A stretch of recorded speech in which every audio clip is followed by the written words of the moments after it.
अस्सलाम वालेकुम स्टूडेंट्स, कैसे हैं आप लोग? उम्मीद है आप सब खैरियत से होंगे। आई एम सईदा कामना Nadeem, I am your biology teacher for class 9th। Students, आज हम पढ़ने जा रहे हैं एनिमल टिश्यूज़ को और इसमें हम डिस्कस करेंगे डिटेल के साथ एपिथेलियल टिश्यूज़ को। एनिमल टिश्यूज़ को स्टार्ट करने से पहले हम ये देख लेते हैं कि टिश्यूज़ क्या होते हैं। तो टिश्यूज़ की अगर हम लोग बात करें तो हम लोग टिश्यूज़ को किस तरह डिफाइन कर सकते हैं। A tissue is a group of similar sales which is specialized to perform a specific function। यानी टिश्यू ऐसा ग्रुप ऑफ सिमिलर सेल्स से मिलकर बना होता है जो कि एक स्पेसिफिक फंक्शन परफॉर्म करता है। या हम यूँ कह सकते हैं कि अगर हम किसी भी टिश्यू की बात करें तो वो ग्रुप ऑफ सिमिलर सेल्स से मिलकर बना होता है और ये एक स्पेसिफिक फंक्शन परफॉर्म करता है। स्टूडेंट्स, एनिमल्स में भी हम देखते हैं कि डिफरेंट टाइप्स के सिंपल टिश्यूज़ और कॉम्प्लेक्स टिश्यूज़ पाए जाते हैं, जैसे कि epithelial tissues, connective tissues, nervous tissues और मसल टिश्यूज़। हम इन टिश्यूज़ को बारी बारी डिस्कस करेंगे डिटेल में, लेकिन आज जो टिश्यू हम डिटेल में स्टडी करने जा रहे हैं वो है एपिथेलियल टिश्यू या एपिथेलियम टिश्यू। अगर स्टूडेंट्स हम लोग एपिथेलियल टिश्यू की बात करें तो एपिथेलियल टिश्यूज़ ऐसे टिश्यूज़ होते हैं जो कि एनिमल की बॉडी की कवरिंग बनाने में या फिर एनिमल बॉडी में मौजूद जो डिफरेंट ऑर्गन्स होते हैं इनकी लाइनिंग बनाने में हेल्प करते हैं। तो हम क्या कह सकते हैं कि epithelial tissues are used to make the covering of the body और they help in the formation of lining of different cavities या different organs of the body। यानी एनिमल्स की बॉडी में मौजूद डिफरेंट ऑर्गन्स की जो इंटरनल लाइनिंग होती है या इंटरनल जो लेयर होती है वो भी एपिथेलियल टिश्यू से ही बनी होती है। हम एपिथेलियल टिश्यू को डिफरेंट टाइप्स में डिवाइड करते हैं और हम इन टाइप्स को किस बेस पर डिवाइड करेंगे। हम इन टाइप्स को डिवाइड करते हैं इन एपिथेलियल टिश्यूज़ में मौजूद सेल्स की शेप के बेस पर और इन सेल्स की जो लेयर्स होती है यानी नंबर ऑफ लेयर्स की बेस पर। लेकिन इससे पहले मैं आप लोगों को एपिथेलियल टिश्यू का अगर जनरल स्ट्रक्चर बताऊं तो हम ये देखते हैं कि एपिथेलियल टिश्यूज़ जो हैं वो ऐसे सेल्स से कंपोज हुए होते हैं जो कि क्लोजली पैक्ड होते हैं, यानी ऐसे सेल्स जिनमें इंटरसेलुलर स्पेसेस बहुत ही कम या ना होने के बराबर होती हैं। तो हम ये कहते हैं कि epithelial tissues are composed of closely packed cells. Epithelial tissues की हम डिफरेंट टाइप्स देख लेते हैं। तो ये टाइप्स किन फैक्टर्स के बेस पे हमने जो है वो स्टडी करनी है। हमने ये देखना है कि कौन से एपिथेलियल टिश्यू में किस शेप के सेल्स मौजूद हैं और इन सेल्स की कितनी नंबर ऑफ लेयर्स मौजूद हैं। साथ ही साथ हम ये भी डिस्कस करेंगे कि स्पेसिफिक जो एपिथेलियल टिश्यू है ये किन किन ऑर्गन्स में प्रेजेंट है और ये जो डिफरेंट हम टाइप्स पढ़ने जा रहे हैं इनका क्या स्पेसिफिक रोल है। तो सबसे पहले हम चलते हैं एपिथेलियल टिश्यूज़ की टाइप्स के नेम्स की तरफ। स्टूडेंट्स, एपिथेलियल टिश्यू को हम 5 टाइप्स में डिवाइड करते हैं। अगर हम इनके नाम देखें तो हम देखते हैं कि इनमें शामिल है squamous epithelial tissue, cuboidal epithelial tissue, columnar epithelial tissue, ciliated columnar epithelial tissue और लास्ट पे जो हमारे पास टाइप है वो है स्ट्रेटिफाइड स्क्वैमस एपिथेलियल टिश्यू। सबसे पहले जो हम डिस्कस करने जा रहे हैं वो है squamous epithelial tissue. Squamous epithelial tissue किस शेप के सेल से बना हुआ है, इनमें कितने number of layers of cells शामिल है, किन ऑर्गन्स में ये पाया जाता है और साथ ही साथ इनका क्या रोल है वो हम डिस्कस करेंगे। स्क्वैमस एपिथेलियल टिश्यू को अगर हम देखें तो these are composed of single layer of cells, यानी हम ये देखते हैं कि ये टिश्यू एक लेयर ऑफ सेल्स से मिलकर बनता है और इन सेल्स की क्या शेप होती है तो हम ये कहते हैं कि इनकी शेप होती है फ्लैट। तो हम स्क्वैमस एपिथेलियल टिश्यू को कैसे डिफाइन कर सकते हैं कि squamous epithelial tissue is composed of single layer of flat sales. इसके बाद हम ये देख लेते हैं कि हमारी बॉडी के कौन कौन से ऑर्गन्स में स्क्वामस एपिथेलियल टिश्यू पाया जाता है। हम ये देखते हैं कि squamous epithelial tissue occurs in lungs, heart and blood vessels. यानी अगर हम ये देखें कि लंग्स, हार्ट और ब्लड वेसल्स की इंटरनल लाइनिंग किस टिश्यू से बनी हुई है, तो वो बनी हुई है स्क्वामस एपिथेलियल टिश्यू से। स्क्वामस एपिथेलियल टिश्यू का क्या फंक्शन होता है या क्या रोल होता है, तो हम ये देखते हैं कि squamous epithelial tissue in organs में ट्रांसपोर्टेशन ऑफ मटेरियल्स में हेल्प करती है। यानी कोई भी मटेरियल लंग्स में, हार्ट में या ब्लड वेसल्स में मूवमेंट जो शो कर रहा है या ट्रांसपोर्ट कर रहा है, इसमें किसका मेजर रोल होता है, तो वो रोल होता है इन स्क्वामस एपिथेलियल टिश्यूज का। तो हम ये कहते हैं कि it helps in the movement of materials through these organs. यानी ये टिश्यूज इन ऑर्गन्स में जो डिफरेंट मटेरियल्स की मूवमेंट होती है उनको कंट्रोल करते हैं या उनकी मूवमेंट में हेल्प करते हैं। अगर हम लंग्स की बात करें तो लंग्स में हम देखते हैं कि गैसियस एक्सचेंज होता है स्क्वामस एपिथेलियल टिश्यूज के थ्रू।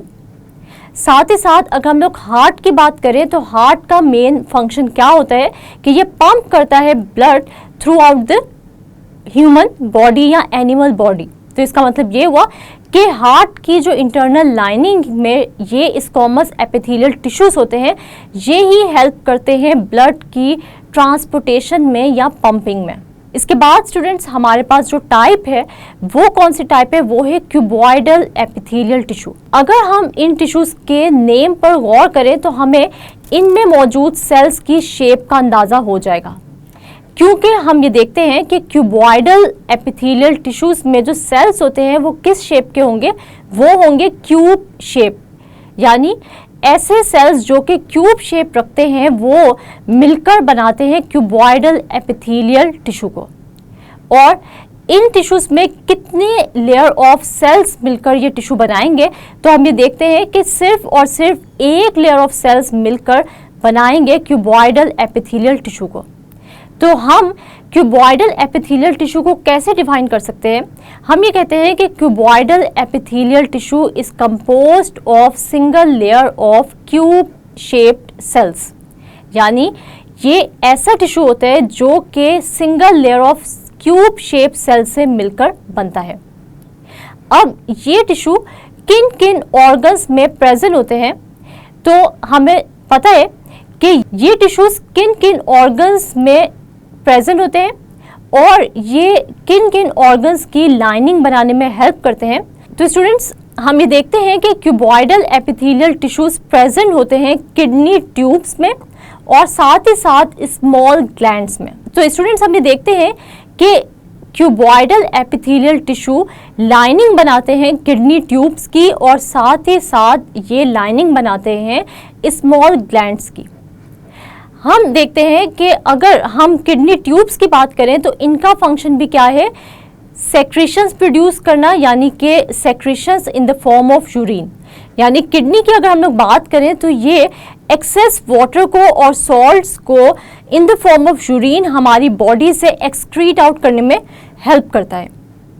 अब हम ये देखते हैं कि इन किडनी ट्यूब्स में जो लाइनिंग मौजूद होती है, ये लाइनिंग बनी होती है इन क्यूबॉइडल एपिथेलियल टिश्यूज से। साथ ही साथ अगर हम लोग स्मॉल ग्लैंड्स की बात करें तो इन ग्लैंड्स का काम क्या होता है, प्रोडक्शन ऑफ डिफरेंट हॉर्मोन्स। यानी हॉर्मोन्स हम देखते हैं जो कि प्रोटीन इन नेचर होते हैं और ये केमिकल मैसेंजर्स होते हैं, ये प्रोड्यूस होते हैं स्मॉल ग्लैंड से। और इन स्मॉल ग्लैंड्स की लाइनिंग या इन स्मॉल ग्लैंड्स के स्ट्रक्चर की फॉर्मेशन में कौन से टिश्यूज जो हैं वो काम आते हैं, तो वो काम आते हैं क्यूबॉइडल एपिथेलियल टिश्यूज। अब क्यूबॉइडल एपिथेलियल टिश्यूज का किडनी ट्यूब्स में और इन स्मॉल ग्लैंड्स में क्या रोल होता है, तो हम ये देखते हैं कि ये क्यूबॉइडल एपिथेलियल टिश्यूज इन किडनी ट्यूब्स में और स्मॉल ग्लैंड्स में डिफरेंट सेक्रीशंस को प्रोड्यूस करने में क्या करते हैं, हेल्प करते हैं। इसके बाद स्टूडेंट्स अगर हम लोग third type of epithelial tissue की बात करें तो वो है columnar epithelial tissue. Columnar epithelial tissue की बात करें तो ये बने होते हैं एलुंगेटेड सेल से, क्योंकि हमें कॉलमनर एपिथेलियल टिश्यू के नाम से ही पता चल रहा है कि ये किस किस्म की शेप के सेल्स रखते होंगे। तो ये ऐसे सेल्स होते हैं जो कि कॉलम लाइक शेप रखते हैं या फिर एलुंगेटेड शेप रखते हैं। और कितनी लेयर्स ऑफ सेल्स से ये बने होते हैं? तो ये बने होते हैं सिंगल लेयर ऑफ सेल्स से। तो हम कॉलमनर एपिथेलियल टिश्यू को कैसे डिफाइन कर सकते हैं? हम डिफाइन करते हैं columnar epithelial tissues are composed of single layer of elongated cells, यानी ये ऐसे टिश्यूज होते हैं जो कि एलुंगेटेड सेल्स की सिंगल लेयर से बने होते हैं। साथ ही साथ हम ये देख लेते हैं कि कॉलमनर एपिथेलियल टिश्यूज किन पार्ट्स में प्रेजेंट होते हैं या किन ऑर्गन्स को बनाने में ये हेल्प करते हैं। तो कॉलमनर एपिथेलियल टिश्यूज की अगर हम लोग बात करें तो ये कहाँ पर आकर करते हैं? ये प्रेजेंट होते हैं हमारी एलिमेंट्री कैनाल में, और हम ये भी देखते हैं कि ये हमारे गॉल ब्लैडर की लाइनिंग में भी प्रेजेंट होते हैं। एलिमेंट्री कैनाल स्टूडेंट्स क्या होती है? एलिमेंट्री कैनाल हम डाइजेस्टिव ट्रैक्ट को कहते हैं, और डाइजेस्टिव ट्रैक्ट या एलिमेंट्री कैनाल को हम कैसे डिफाइन कर सकते हैं? हम कहते हैं कि it is a tube that extends from oral cavity to anus, यानी ये एक ऐसी ट्यूब होती है जो कि शुरू होती है हमारे माउथ यानी हमारी ओरल कैविटी से, और ये एंड होती है एनस से जो कि एक्सक्रीशन करता है वेस्ट मटेरियल्स की। एलिमेंट्री कैनाल में स्टूडेंट्स जितने भी ऑर्गन्स हैं या ट्यूब्स हैं, इन सब की लाइनिंग या इन सब के स्ट्रक्चर में कौन सा टिश्यू जो है अपना रोल प्ले करता है? तो हम देखते हैं कि ये है कॉलमनर एपिथेलियल टिश्यू। साथ ही साथ अगर हम गॉल ब्लैडर की बात करें तो गॉल ब्लैडर क्या होता है? गॉल ब्लैडर एक सैक लाइक स्ट्रक्चर होता है जो कि लीवर के नीचे प्रेजेंट होता है, और इसका फंक्शन क्या होता है? गॉल ब्लैडर का फंक्शन होता है बाइल जूस को स्टोर करना। वो बाइल जूस जो कि लीवर प्रोड्यूस करता है, ये आकर स्टोर हो जाता है इस गॉल ब्लैडर में। स्टूडेंट्स, इस गॉल ब्लैडर की इंटरनल लाइनिंग भी कॉलमनर एपिथेलियल टिश्यू से ही बनी होती है। अगर हम कॉलमनर एपिथेलियल टिश्यू का रोल देखें तो हम ये देखते हैं कि किसी भी एनिमल या ह्यूमन की एलिमेंट्री कैनाल साथ ही साथ गॉल ब्लैडर की लाइनिंग के स्ट्रक्चर के फॉर्मेशन में तो ये हेल्प करते हैं, लेकिन ये मेजर जो रोल प्ले करते हैं वो क्या है? ये एलिमेंट्री कैनाल और गॉल ब्लैडर के अंदर सेक्रीशंस प्रोड्यूस करते हैं, यानी हम ये कह सकते हैं it helps in making the secretions of alimentary canal and gall bladder. इसके बाद स्टूडेंट्स अगर हम सिलिएटेड कॉलमनर एपिथेलियल टिश्यूज की बात करें तो आपको इसके नाम से पता चल गया होगा कि ये किस तरह की शेप के सेल्स रखते हैं। ये रखते हैं एलुंगेटेड सेल्स, लेकिन ये कॉलमनर एपिथेलियल टिश्यू से किस तरह डिफरेंट होते हैं? तो इनके नाम से ही आपको पता चल रहा है कि इनमें कुछ एडिशनल स्ट्रक्चर्स शामिल होते हैं जिनको हम कहते हैं सीलिया, और इसीलिए हम इस तरह के एपिथेलियल टिश्यू को नाम देते हैं सिलिएटेड कॉलमनर एपिथेलियल टिश्यू का। और सीलिया स्टूडेंट्स आप लोगों को पता है कि सीलिया माइक्रोट्यूब्यूल से बने होते हैं, ट्यूबुलेंट प्रोटीन से बने होते हैं, या हम इनको ये कह सकते हैं कि ये थ्रेड लाइक या हेयर लाइक स्ट्रक्चर्स होते हैं, कॉलमनर एपिथेलियल टिश्यूज पर भी प्रेजेंट होते हैं, जिसकी वजह से हम इन टिश्यूज को नाम देते हैं सिलिएटेड कॉलमनर एपिथेलियल टिश्यूज का। Ciliated columnar epithelial tissues columnar epithelial tissues से बिल्कुल डिफरेंट होते हैं। क्यों? क्योंकि ये डिफरेंट ऑर्गन्स में प्रेजेंट होते हैं और इनके ऊपर स्पेशल हेयर लाइक प्रोजेक्शंस या स्पेशल थ्रेड लाइक स्ट्रक्चर्स होते हैं, यानी कि सीलिया। अब ये कौन कौन से पार्ट्स में प्रेजेंट होंगे? तो हम देखते हैं कि ह्यूमन के ट्रैकिया में, यानी कि इसके विंड पाइप में, और साथ ही साथ ब्रोंकाई में भी ये पाए जाते हैं। ब्रोंकाई क्या है? ट्रैकिया की अगर हम लोग बात करें तो ट्रैकिया विंड पाइप है, यानी सांस की नाली। लेकिन जब यही ट्रैकिया या विंड पाइप हमारी चेस्ट कैविटी में एंटर होता है और लंग्स में एंटर होता है, तो ये दो पार्ट्स में या दो ब्रांचेस में डिवाइड हो जाती है। और ये जो डिवाइडेड ट्रैकिया है ब्रांचेस की फॉर्म में, या ये जो दो ट्यूब्स आपको नजर आती हैं ब्रांच के फॉर्म में जो कि लंग्स में एंटर होती हैं, इनको हम नाम देते हैं ब्रोंकाई का। अगर हम सिंगल ब्रांच की बात करें या सिंगल ट्यूब की बात करें तो उसे हम कहते हैं ब्रोंकस। लेकिन अगर हम दो ब्रांचेस या दो ट्यूब्स की बात कर रहे हैं, जैसे कि एक ट्रैकिया दो लंग्स में ट्यूब्स के फॉर्म में एंटर होता है, तो इन दो ट्यूब्स को या इन दो ब्रांचेस को जो कि ट्रैकिया की हैं, इनको हम कलेक्टिवली नाम देंगे ब्रोंकाई का और सिंगुलर हम नाम देंगे ब्रोंकस का। हम ये देखते हैं कि ट्रैकिया में और ब्रोंकाई की इंटरनल लाइनिंग में यही सिलिएटेड कॉलमनर एपिथेलियल टिश्यूज पाए जाते हैं। यहाँ पर सीलिया का क्या रोल है, तो हम ये देखते हैं कि ये प्रोपेल करते हैं म्यूकस को। साथ ही साथ हम ये भी देखते हैं कि डस्ट पार्टिकल्स को हमारे लंग्स में एंटर होने से बचाते हैं, क्योंकि हम ये देखते हैं कि जब भी हम सांस लेते हैं तो एयर जब अंदर आती है तो उसके साथ डस्ट पार्टिकल्स एंटर हो जाते हैं हमारे विंड पाइप में और ये ब्रोंकाई तक भी पहुंच जाते हैं। लेकिन सीलिया के मौजूद होने की वजह से हम ये देखते हैं कि ये डस्ट पार्टिकल्स ये सीलिया ट्रैप कर लेते हैं या फिर ये इनको प्रोपेल बैक कर देते हैं टुवर्ड्स और माउथ थ्रू कफिंग। यानी इसका मतलब ये हुआ कि ये डस्ट पार्टिकल्स हमारे लंग्स तक नहीं पहुंचते, और वो क्यों नहीं पहुंचते, इन सीलिया की वजह से ही, जो कि प्रेजेंट होते हैं सिलिएटेड कॉलमनर एपिथेलियल टिश्यूज पर। स्टूडेंट्स, इसके बाद हमारे पास जो लास्ट टाइप है और फिफ्थ टाइप है एपिथेलियल टिश्यू की, तो वो है stratified squamous epithelial tissue. Stratified squamous epithelial tissue की अगर हम लोग बात करें तो जैसे हम लोग ने स्क्वामस एपिथेलियल टिश्यू को स्टडी किया था तो वहाँ पर हमने ये पढ़ा था कि ये टिश्यूज फ्लैट सेल से बनते हैं और single layer of flat cell से बनते हैं। लेकिन स्क्वामस एपिथेलियल टिश्यू और स्ट्रेटिफाइड स्क्वामस एपिथेलियल टिश्यूज में क्या डिफरेंस होता है, तो वो डिफरेंस ये होता है कि stratified squamous epithelial tissues are composed of many layers of flat cells। तो ये टिश्यूज हम देखते हैं इनकी अक्रेंस क्या होती है, तो ये टिश्यूज पाए जाते हैं एसोफेगस की लाइनिंग में, माउथ की लाइनिंग में और हमारी स्किन की कवरिंग में। साथ ही साथ हम ये देखते हैं कि एसोफेगस माउथ की लाइनिंग में तो ये अपना रोल प्ले कर रहे हैं, साथ ही साथ स्टूडेंट्स हम ये भी देखते हैं कि हमारी स्किन की जो कवरिंग है उसकी फॉर्मेशन में भी स्ट्रेटिफाइड स्क्वामस एपिथेलियल अपना रोल प्ले करते हैं। स्ट्रेटिफाइड स्क्वामस एपिथेलियल टिश्यूज का क्या रोल होता है, तो ये प्रोटेक्ट करते हैं हमारे इंटरनल पार्ट्स को, क्योंकि हमारी स्किन भी स्ट्रेटिफाइड स्क्वामस एपिथेलियल टिश्यू से ही बनी हुई है। और हमारी स्किन का क्या फंक्शन है कि ये हमारे इंटरनल पार्ट्स को क्या देगी, शील्ड देगी, यहाँ पे प्रोटेक्शन देगी। स्टूडेंट्स, यहाँ पर हमारा एपिथेलियल टिश्यू का टॉपिक ख़त्म होता है।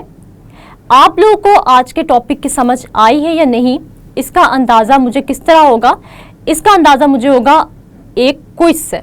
और मैं आप लोगों से एक छोटा सा क्विज लेती हूँ जिसमें मैं आप लोगों से वो क्वेश्चंस करूँगी जो कि एग्जाम पॉइंट ऑफ व्यू से बहुत ही इंपॉर्टेंट है। तो चलते हैं अपने क्विज की तरफ। स्टूडेंट्स, पहला जो क्वेश्चन है मेरे पास आपके लिए वो ये है, डिफाइन टिश्यू। तो आप लोगों को पता है कि टिश्यूज को हम कैसे डिफाइन करते हैं। टिश्यूज ऐसे ग्रुप ऑफ सिमिलर सेल से मिलकर बनते हैं जो कि परफॉर्म करते हैं स्पेसिफिक फंक्शन। तो हम कैसे डिफाइन कर सकते हैं टिश्यूज को, a tissue is a group of similar sales performing a specific function. इसके बाद हमारे पास जो क्वेश्चन है वो है, write down names of different animal tissues. तो आप लोगों ने यहाँ पर जो है वो सिर्फ नेम्स बताने एनिमल टिश्यूज के, और वो क्या नाम है, epithelial tissue, connective tissue, muscle tissue और नर्वस टिश्यू। हमारे पास थर्ड क्वेश्चन जो है वो क्या है, what do you know about columnar epithelial tissue. तो आप लोगों को पता होना चाहिए, जैसे हम लोगों ने टॉपिक में भी पढ़ा कि कॉलमनर एपिथेलियल टिश्यू क्या होते हैं। कॉलमनर एपिथेलियल टिश्यूज किन सेल से मिलकर बनते हैं, एलुंगेटेड सेल से मिलकर बनते हैं।